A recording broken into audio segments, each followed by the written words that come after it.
네, 안녕하십니까. 영남대 양천수입니다. 제3세션 사회자를 맡게 됐고요. 오늘 이 귀한 자리에 사회자를 맡게 되어 개인적으로 아주 영광입니다. 네, 잘 아시는 것처럼 이제 마지막 세션이고 그다음에 시간이 많이 초과된 상황입니다. 저는 사회자로서 원활하게 주어진 시간 안에 토론이 마무리될 수 있도록 노력을 하겠습니다. 아무리 바쁜 상황이라 할지라도 오늘 인공지능 윤리교육 전문가 7분을 애써 저희가 모셨기 때문에 소개드리는 시간을 가지도록 하겠습니다. 소개 순서는 자료집 순서대로 드리도록 하겠습니다. 소개 드릴 때마다 큰 박수 부탁드립니다. 먼저 김현철 위원님 소개드립니다. 고려대학교 컴퓨터학과 교수이십니다. 예, 박수 부탁드립니다. 예, 김여운 위원님 참석해 주셨습니다. 한밭대학교 의명경영학부 교수이십니다. 예, 박수 부탁드립니다. 손지연 위원님 참석해 주셨습니다. 오픈넷 변호사이십니다. 박수 부탁드립니다. 이기준 위원님 참석해 주셨습니다. 한국교육개발원 기획팀장이십니다. 박수 부탁드립니다. 이현숙 위원님 참석해 주셨습니다. 예, 큰 박수 부탁드립니다. 네, 정지현 위원님 참석드립니다. 예, 큰 박수 부탁드립니다. 자, 마지막으로 최상현 위원님 박수 부탁드립니다. 예, 제 마음이 급해가지고 죄송합니다. 저는 가급적 내용 개입하지 않고 곧장 토론으로 진행하도록 하겠습니다. 그러면 이 순서대로 김현철 위원님부터 부탁드립니다. 한 3에서 5분 정도로 좀 부탁드리겠습니다. 네, 시간이 없어서 빨리 진행하도록 하겠습니다. 지난 1년 동안 인공지능 윤리교육과 관련된 많은 준비를 해왔다고 보여지고요. 엄청난 많은 일들을 이렇게 하신 것 같아요. 굉장히 너무 기쁘고 너무 수고하셨다고 감사의 말씀을 드리고 싶습니다. 특히 총론, 전체적인 틀, 방향, 그다음에 역량, 요건, 목표 모든 것들을 다 이렇게 준비를 잘 해주셔서 앞으로 인공지능 윤리교육에 커다란 어떤 지침이 될 수 있을 거라고 생각을 합니다. 특히 사례를 10가지 영역으로 잘 나눠서 구분해서 이제 해준 것들은 많은 도움이 될 거라고 생각합니다. 이것이 인공지능 윤리교육이 지식교육이라기보다는 태도와 가치관 교육이기 때문에 지식을 전달해주기보다는 좋은 사례를 주는 것이 굉장히 좋은 교육 방법이라고 저는 생각이 들고요. 그런데 이제 사례를 제시할 때도 부정적인 사례만 주고 끝나면은 오히려 더 역효과가 저는 있을 거라고 생각을 해서 잘 되는 왜 이걸 해야 되는지에 대한 사례, 그다음에 그것으로 인한 좀 부정적인 거, 그리고 그것을 해결하기 위한 어떤 노력이 있었는지를 함께 사례에서 제시를 해줘야 된다고 생각을 합니다. 예를 들어서 젠더 쉐이드 같은 경우는 그 흑인 여학생이 자기 얼굴 인식 안 되는 그런 경우를 당해서 거기서부터 이제 사회 운동을 시작하는 거거든요. 그거를 어떻게 해결하기 위해서 어떤 노력을 했는지 몇 년간의 노력이 있는데 그 노력을 좋은 사례로 주어서 우리 학생들도 이런 문제가 있을 때 내가 어떻게 해야 되는지, 내가 어떤 일을 어떻게 하면 되는지를 잘 알려줄 수 있게 그렇게 되면 좋을 것 같습니다. 그리고 한 가지 더 추가적으로 말씀을 드리면은 우리가 교육 자료를 만들고 교육 과정을 만들어서 제시해 주는 것도 중요하지만 아이들이 쓰는 인공지능 제품에 비교육적인 것들이 너무나 많아요. 그래서 뭐 예를 들면은 제가 어느 회사에서 만든 아이들 대상의 인공지능 장난감을 봤어요. 그 장난감이 우리를 뭐라고 부르냐면은 주인님이라고 불러요. 저는 기절하는 줄 알았어요. 그거 보고요. 주인님이래요, 저보고요. 그럼 노예인가요? 그 친구는 그거를 아이들이 사용하고 있으면서 어떤 가치관과 어떤 태도가 들어갈까? 100년 전에 없어진 군주주의 시대의 가치를 지금 아이들한테 주고 있단 말이에요. 뒤져보면 엄청나게 많을 것 같아요. 그래서 저희 분과나 아니면 내년도에 그런 사례들을 조사해서 교육적 관점에서 무슨 문제가 있는지 그거를 규제로 주기보다는 사례를 발급해서 공유를 하면 좋지 않겠나. 그러면서 제가 몇 가지 교재를 또 봤어요. 저희 교재가 아니고 교재를 보니까 윤리 교재가 비윤리적인 요소가 너무나 많이 들어가 있어요. 사례들이나 특히 사파 같은 데서요. 그런 것들도 한꺼번에 조사해서 같이 어떤 교육적인 그 참고사항으로 제공해주면 좋겠다는 생각이 들었습니다. 감사합니다. 네, 큰 박수 부탁드립니다. 네, 좋은 말씀 감사드리고요. 이 말씀에 대한 저의 코멘트는 다 생략하겠습니다. 이어서 우리 김효은 위원님의 귀한 말씀 부탁드립니다. 네. 저는 그 아까 그 제2 기술분과에서 말씀하시는 걸 쭉 들으면서 어떤 얘기가 나왔었냐면 이게 국내에서 만들어진 것인데 외국과 견줄만 하다라는 얘기를 듣고 좀 굉장히 인상 깊었는데 지금 발표하시는 거 들으면서 이 교재의 여러 가지 구성이나 이런 것들이 견줄만 하다는 점을 좀 구체적으로 말씀드리고자 합니다. 첫 번째는 체계성인데요. 저 이제 사실은 제가 개인적으로 이제 대학에서 인공지능 윤리 강의를 하면서 교재를 2번 만들어 봤거든요. 근데 정말 어렵습니다. 왜냐하면 사례가 굉장히 다양하고 이것들을 적절히 분류하기가 굉장히 어렵거든요. 근데 이것을 10대 요소에 맞춰서 사례를 이게 딱 맞지 않는 사례들 사실 많고 분류가 잘 안 됩니다. 근데 이걸 다 분류해서 적절한 사례들을 다 끼워 넣고 거기에 맞는 활동을 다 붙이고 그걸 또 다양화하고 또 뭐 여러 가지 것들이 겹쳐지지 않게 그것들을 다 정리를 하고 이것들이 과연 이게 짧은 시간 안에 할 수가 없는 일이에요. 제가 이제 해봐서 아는데 그래서 이게 정말 10가지 요소가 단순히 들어가서가 아니라 이것들을 웬만큼 정리가 됐다는 점에서 웬만큼 하나의 토대가 인공지능 윤리 교재의 토대가 되지 않을까 하는 생각이 들고요. 그리고 이제 2번째는 외국과의 비교입니다. 그 외국에서 이제 대표적으로 어린이들을 위한 그 교재가 국내에 번역된 게 있어요. 근데 번역된 거에 거기 보면은 직접 실습도 있고 직접 뭐 코딩도 해보고 이런 작업들이 있습니다.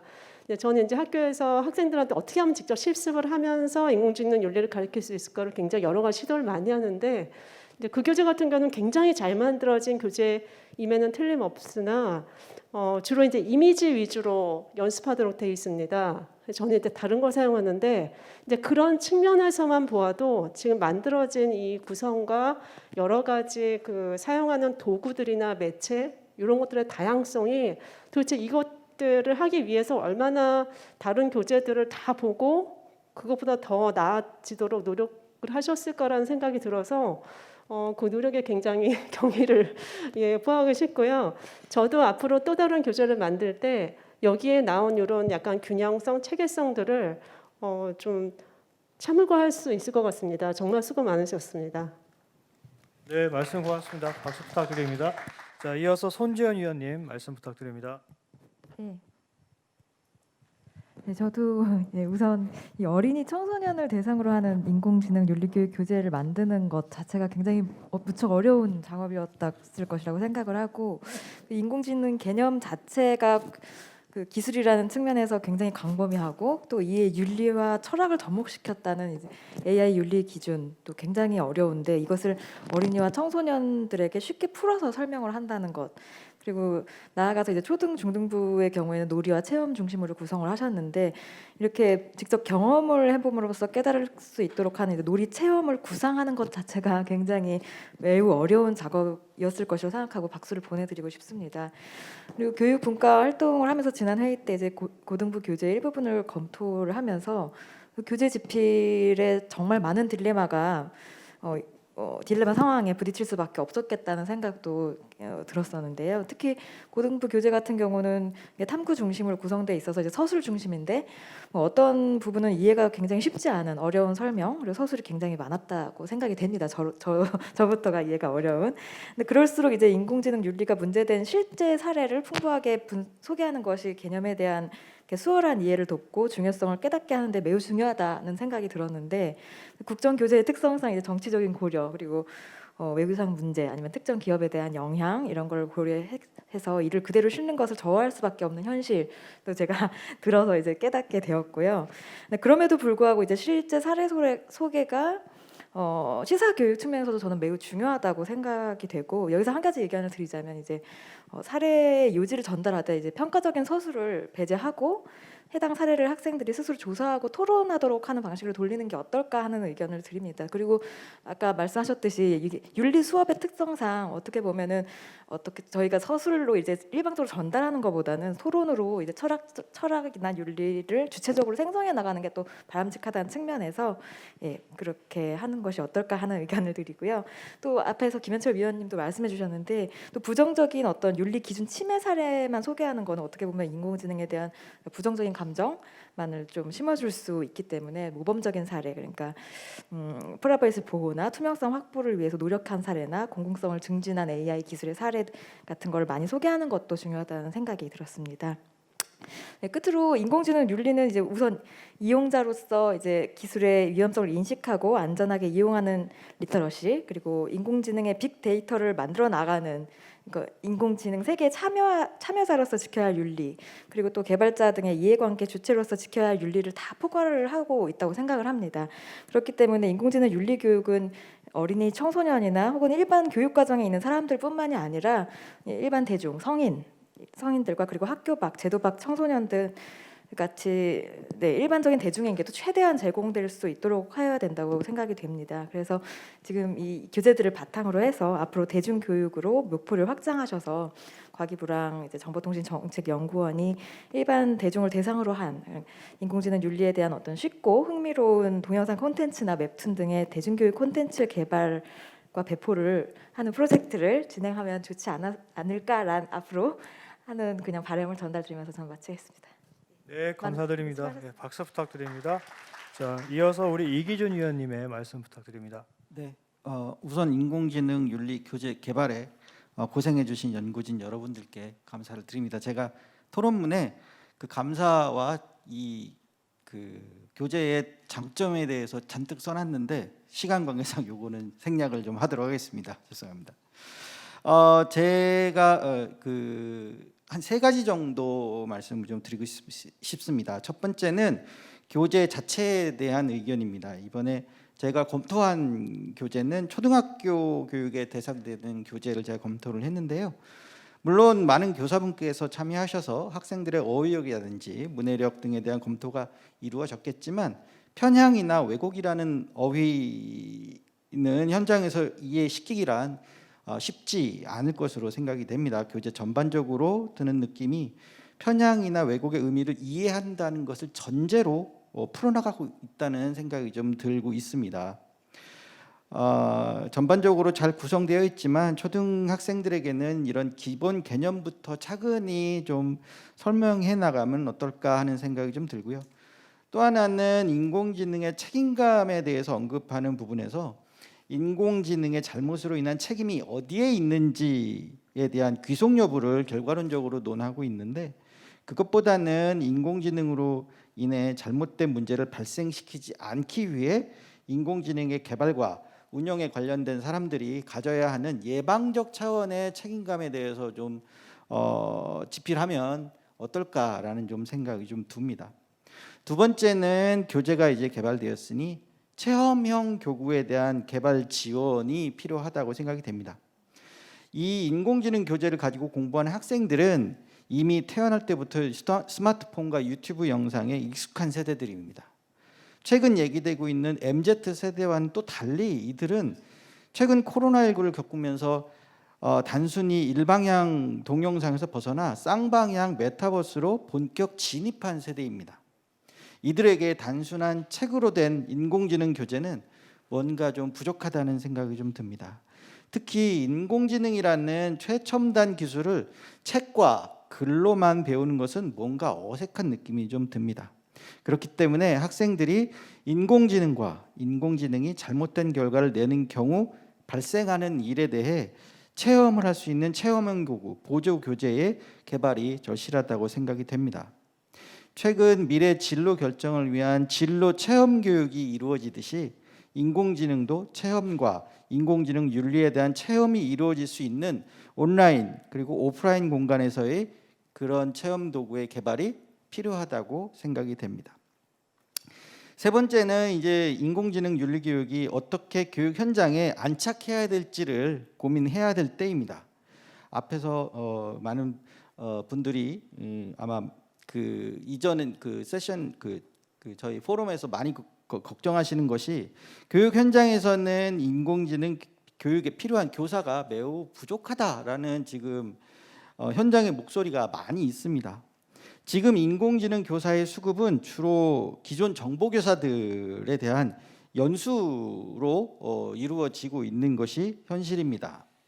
하지만 인공지능이라고 하는 기술은 단지 정보 분야에서의 코딩으로만 가르칠 수 있는 기술은 아닙니다. 결국 통계 기반에서 출발한 많은 머신러닝 알고리즘, 딥러닝 알고리즘에 대한 이해가 필요하지만 이런 이해가 단순히 정보교사들이 방학 기간에 연수로만 해결될 수 있는 부분은 아니라고 생각이 됩니다.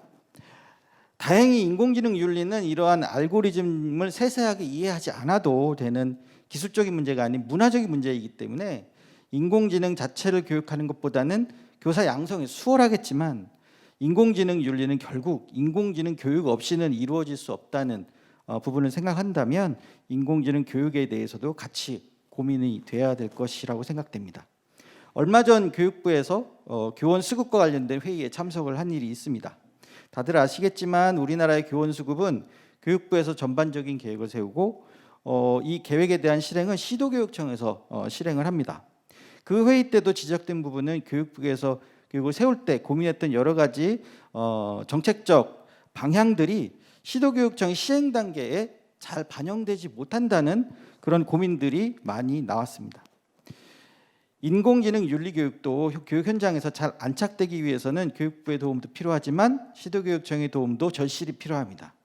또한 초등학교, 중학교는 시도교육청뿐만이 아니고 지역교육지원청의 역할도 매우 중요하기 때문에 이들과 어떻게 협력해야 될지에 대한 방향도 이제는 고민해야 될 때가 된 것이라고 생각합니다. 결국 인공지능 윤리 교재 개발이 지금 끝났지만 이제 교육 현장에서 이 교재들이 채택되고 교사들이 양성되고 학생들에게 최소한의 수업 시간이 보장되어야 하는 문제를 어떻게 풀지에 대한 정책이 시작되어야 할 때라고 생각이 됩니다. 우리는 지금 급격한 인구 감소에 따른 학생 수 감소 세대에 이미 진입했습니다. 2010년에 47만 명에서 2021년에 21만 명으로까지 줄어들었는데 아마도 여러분들 소수 정예라는 얘기를 많이 들어보셨을 거라고 생각이 됩니다.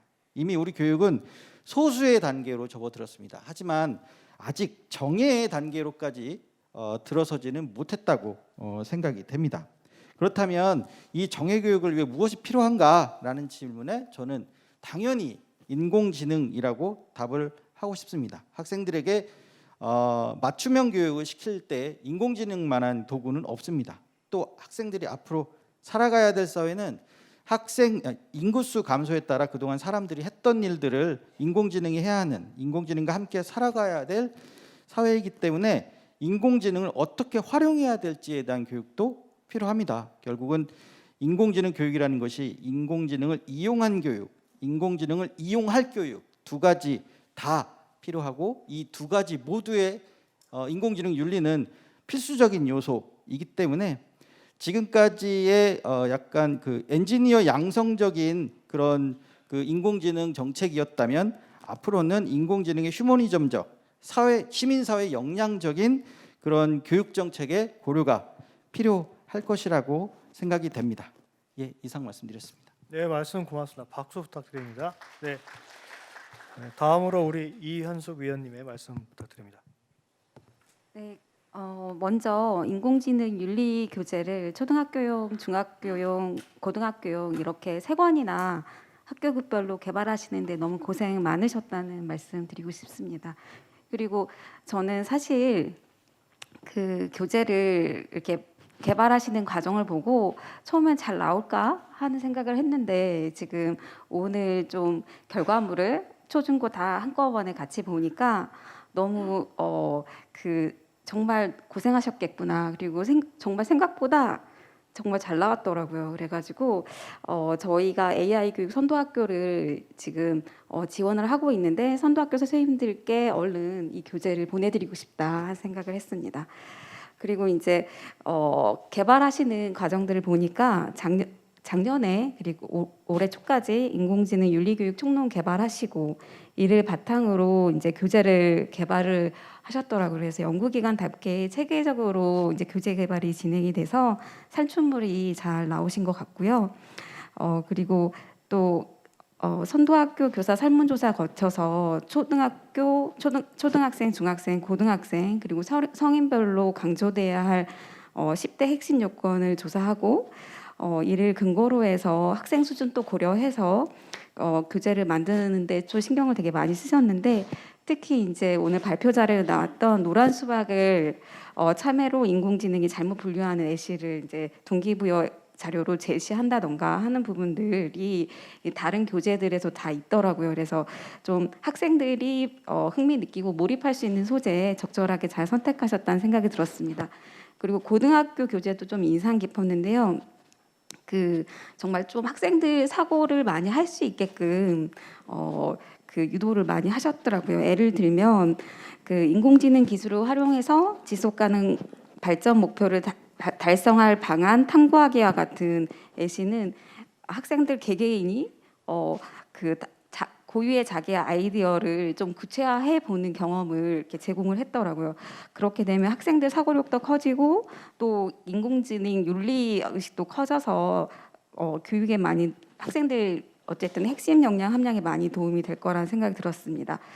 그리고 이제 이런 교재들이 사실 많아야 교사들이 이제 학교에서 활용할 수 있는 아이템이 많아지기 때문에 교사에게도 상당히 많이 도움이 될 거라고 저는 기대가 돼서 반가웠고요. 또 이제 그 손지연 위원님하고 이기준 위원님 두 분 다 말씀해 주셨는데 인쇄된 컨텐츠도 좋지만, 그러니까 이런 책자 형태의 컨텐츠도 좋지만 이제는 이제 시대가 바뀌었고 학생들이 이제 강의식보다는 자기가 직접 체험해보고 경험해야 빨리 습득하는 이제 연구 결과들도 많이 나왔으니까 그 다양한 온라인 교육 컨텐츠들도 개발하는 거 같이 고민해 주시고 아카이브를 만들면 좋겠다는 제안도 있으셨는데 그 아카이브를 하실 때도 교재뿐만 아니라 이런 다양한 AI 교육 온라인 컨텐츠도 아카이빙 해주시면 좀 좋을 것 같습니다. 사실 얼마 전에 저희 재단에서 그 미국의 코드.org 하디 파토비 CEO를 모셔가지고 간담회를 진행한 바 있는데요. 좀 그 뼈 있는 농담을 하셨어요.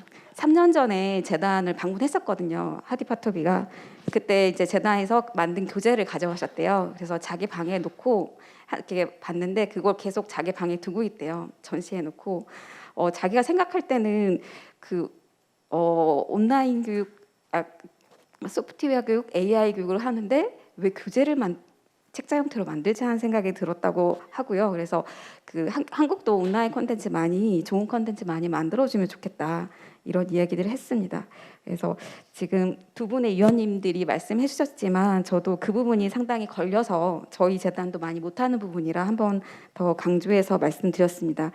그리고 2022 개정 교육과정이 지금 행정예고되고 있다고 말씀해 주셨는데 그 교육과정 내용의 실과나 정보에 인공지능의 사회적 역량이나 편향성 이런 부분들이 많이 담겨 있습니다. 그래서 그리고 2022 개정 교육과정에 따라서 이제 교과서도 이제 개발을 이제 시작을 하고 있는데요. 그 교과서 개발할 때 아마 그 윤리 파트 오늘 개발하신 교재 파트들이 모델 교과서처럼 좀 영감을 줄 것 같더라고요. 교과서 개발진에게. 그래서 적절한 시기에 잘 나왔다라는 생각이 들고 또 그 교과서가 나오기 전까지 공백이 있잖아요. 2, 3년 공백이 있는데 이 교재가 인공지능 교육을 하고 싶은 학교들, 그 윤리 교육을 하고 싶은 학교들에 상당히 많은 도움이 될 것 같습니다. 네, 감사합니다. 네, 말씀 고맙습니다. 예, 이어서 정지현 위원님 말씀 부탁드립니다. 네, 안녕하세요. 한국소비자연맹 정지연입니다. 제가 하려고 하는 얘기를 앞서서 많이 주셨는데요.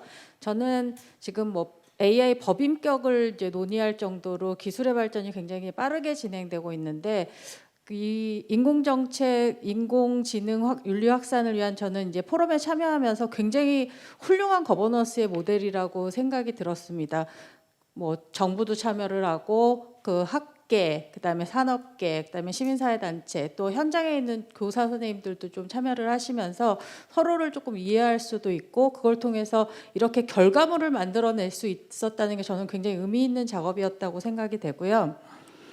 그 교육 내용도 이제 저도 받아보고 상상 이상으로 너무 교육 교재가 좀 잘 나왔다라고 좀 생각이 들었었거든요. 그래서 체계라든지 내용이라든지 이걸 활용 가능성에 있어서의 부분들 굉장히 입체적으로 내용을 잘 다뤄주셨다고 생각이 좀 들었습니다.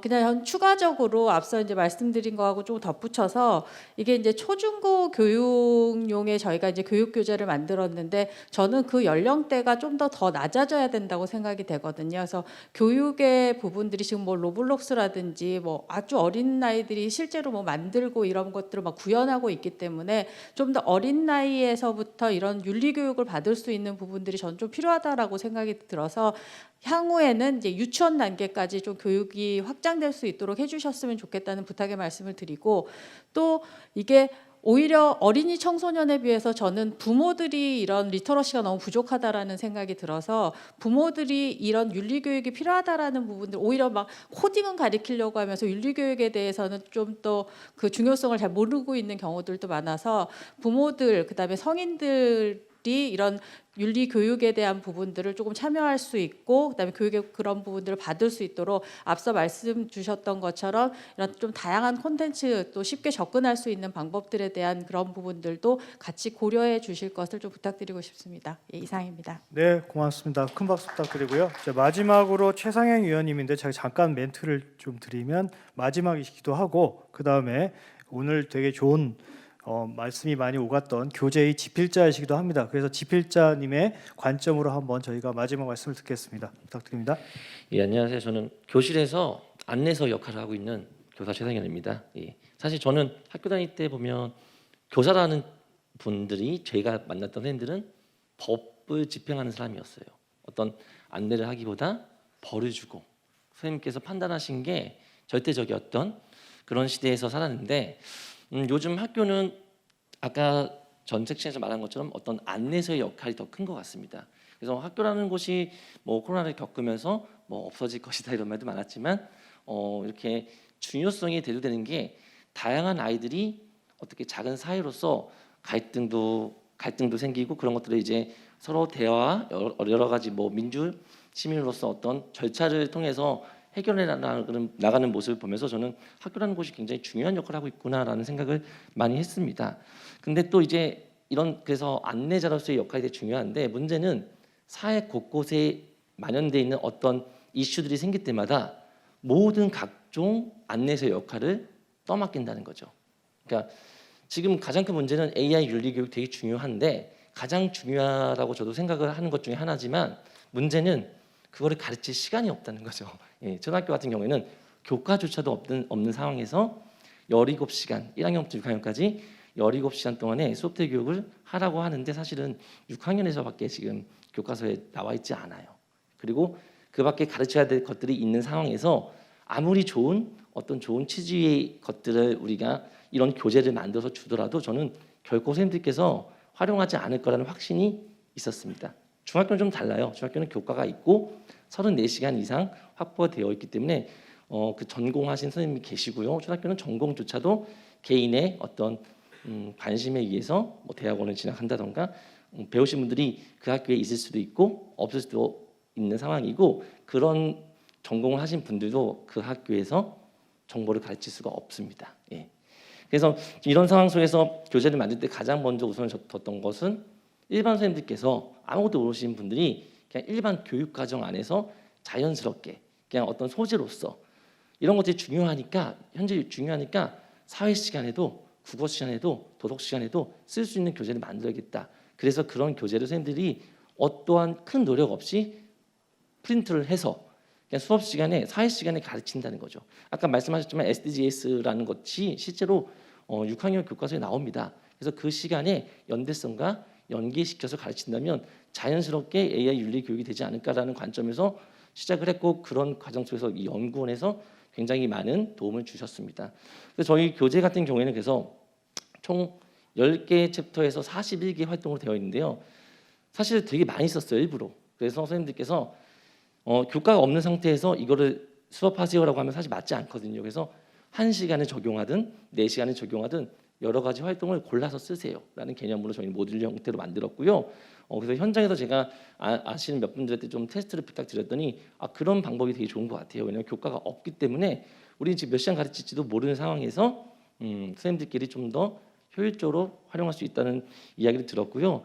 그래서 처음에는 인공지능에 대해서 지금도 윤리교육이라는 거 사실 저도 선도학교를 하면서 했지만 다 똑같은 거 하고 있거든요. 뭐 트롤리 딜레마부터 시작해서 어떤 명확히 구분되어 있지 않는 것들을 윤리교육이라는 미명하에 가르쳤는데 그게 아니라 10대 요건 정말 잘 만들어 놓은 총론을 바탕으로 저는 그게 되게 큰 도움이 되었습니다. 그래서 10가지 요건의 인공지능을 먼저 알려주고 이 10가지에서 어떤 것들이 지금 현재 우리 주변에 있는지 한번 아이들이 알아보고 어떤 도움을 주는지 교재에 나와 있습니다. 그다음에 근데 너무 좋지만 그래도 위험하기 때문에 언제든지 문제를 일으킬 수도 있어 아닐 수도 있고요. 그래서 그런 상황을 제시를 한 다음에 그렇다면 이런 문제가 생겼을 때 우리가 어떤 식으로 해결해야 될까를 다양한 활동으로 해서 개발자 입장에서도 생각해보고 사용자 입장에서 생각해볼 수 있는 교재를 만드는데 사실 만들고 나니까 되게 아쉬움은 많이 남습니다. 이 몇 개월 동안 너무 많이 고쳐가지고 나중에는 내가 어떻게 처음에 생각했는지 기억이 안 날 정도로 많이